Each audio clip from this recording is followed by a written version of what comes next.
ဘင်္ဂလားပင်လယ်အော်အနောက်အလဲပိုင်းမှာဇွန်လ17ရက်နေ့ကနေစတင်ပြီးအထက်လေပွေလိုင်းတစ်ခုဖြစ်ပေါ်က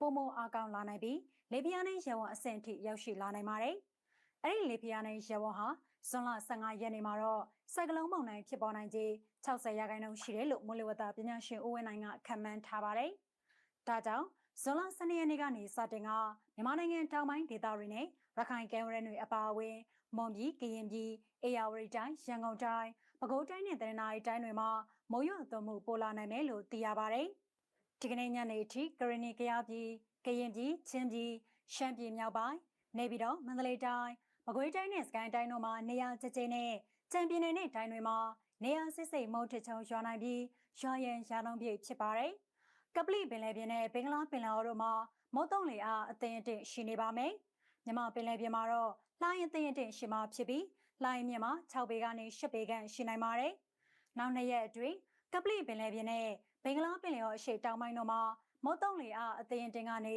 အာ